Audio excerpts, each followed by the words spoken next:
ಒಂದು breaking news ಬರ್ತಾ ಇದೆ, ಏನು ಅಂತ ನೋಡೋಣ ಬನ್ನಿ.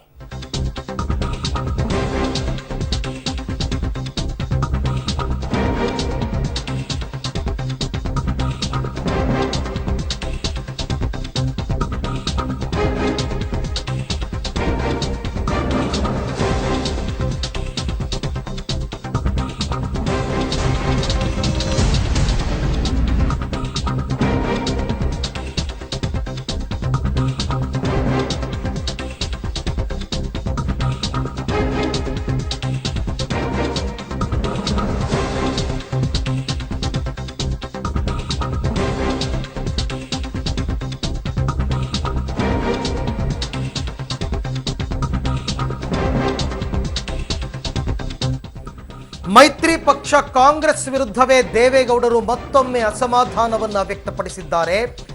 ರಾಜ್ಯದಲ್ಲಿ ಬಿಜೆಪಿ ಬೆಳೆಯೋದಕ್ಕೆ ಕಾಂಗ್ರೆಸ್ಸೇ ಕಾರಣ. ನಾನು ಎಚ್ಡಿಕೆ ಇಬ್ಬರೂ ಅಧಿಕಾರದ ಹಿಂದೆ ಹೋದವರೇ ಅಲ್ಲ, ಜೊತೆಗೆ ಮೈತ್ರಿ ಧರ್ಮವನ್ನ ನಾನು ಯಾವತ್ತೂ ಮುರಿಯೋದಿಲ್ಲ. ಆದರೆ ಮೈತ್ರಿ ಧರ್ಮವನ್ನ ಕಾಪಾಡಬೇಕಾದದ್ದು ಕಾಂಗ್ರೆಸ್ನವರು ಯಾವ ಹಂತಕ್ಕೆ ತಗೊಂಡು ಹೋಗ್ತಾರೋ ನನಗೆ ಗೊತ್ತಾಗ್ತಾ ಇಲ್ಲ. ಮೈತ್ರಿ ಧರ್ಮ ಮುಂದುವರಿಕೆಗೆ ಕಾಂಗ್ರೆಸ್ ಸಹಕಾರ ನೀಡಬೇಕು ಅಂತಕ್ಕಂಥ ಮನವಿಯನ್ನ ಕೂಡ ಮಾಡಿದ್ದಾರೆ ದೇವೇಗೌಡರು. ಮತ್ತೆ ಮಾಜಿ ಪ್ರಧಾನಿ ದೇವೇಗೌಡರು ಕಾಂಗ್ರೆಸ್ ಪಕ್ಷಕ್ಕೆ ಈ ರೀತಿ ಮನವಿಯನ್ನ ಮಾಡಿಕೊಂಡಿದ್ದಾರೆ. ಈ ಹಿಂದೆ ನಮ್ಮ ಪಕ್ಷದ ವಿರುದ್ಧ ಕಾಂಗ್ರೆಸ್ನವರು ಅಪಪ್ರಚಾರ ಮಾಡಿದ್ರು, ಹೀಗಾಗಿ ರಾಜ್ಯದಲ್ಲಿ ಬಿಜೆಪಿ ಬೆಳೆಯೋದಕ್ಕೆ ಸಾಧ್ಯವಾಯಿತು. ಬಿಜೆಪಿ ಬೆಳೆಯೋದಕ್ಕೆ ಕಾಂಗ್ರೆಸ್ನವರೇ ಕಾರಣ. ಹಾಗಾಗಿ ಇನ್ನು ಮುಂದಾದರೂ ಕೂಡ ಕಾಂಗ್ರೆಸ್ನವರು ಎಚ್ಚೆತ್ಕೋಬೇಕು. ನಾನು ಮತ್ತು ನನ್ನ ಮಗ ಕುಮಾರಸ್ವಾಮಿ ಯಾವತ್ತೂ ಅಧಿಕಾರದ ಹಿಂದೆ ಹೋದವರಲ್ಲ, ನಾನು ಯಾವತ್ತೂ ಮೈತ್ರಿ ಧರ್ಮವನ್ನು ಮುರಿಯೋದಿಲ್ಲ. ಆದರೆ ಕಾಂಗ್ರೆಸ್ನವರು ಇದಕ್ಕೆ ಸಹಕಾರ ಕೊಡಬೇಕು ಅಂತ ಮತ್ತೊಮ್ಮೆ ಪರೋಕ್ಷ ಏನಿಲ್ಲ, ಪ್ರತ್ಯಕ್ಷವಾಗಿಯೇ ಕಾಂಗ್ರೆಸ್ನ ಮೇಲೆ ತಮ್ಮ ಅಸಮಾಧಾನವನ್ನು ಹೊರಹಾಕಿದ್ದಾರೆ.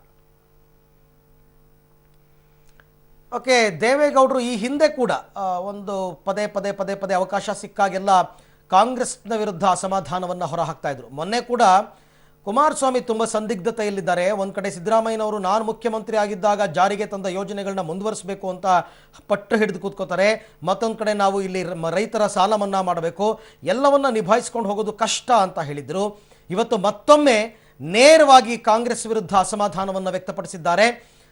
ಯಾವುದೇ ಕಾರಣಕ್ಕೂ ಕೂಡ ನಾನು ಮೈತ್ರಿ ಧರ್ಮವನ್ನು ಮುರಿಯೋದಿಲ್ಲ, ಮೈತ್ರಿ ಧರ್ಮವನ್ನು ಪಾಲಿಸಬೇಕಾದದ್ದು ಕಾಂಗ್ರೆಸ್ನ ಕರ್ತವ್ಯ.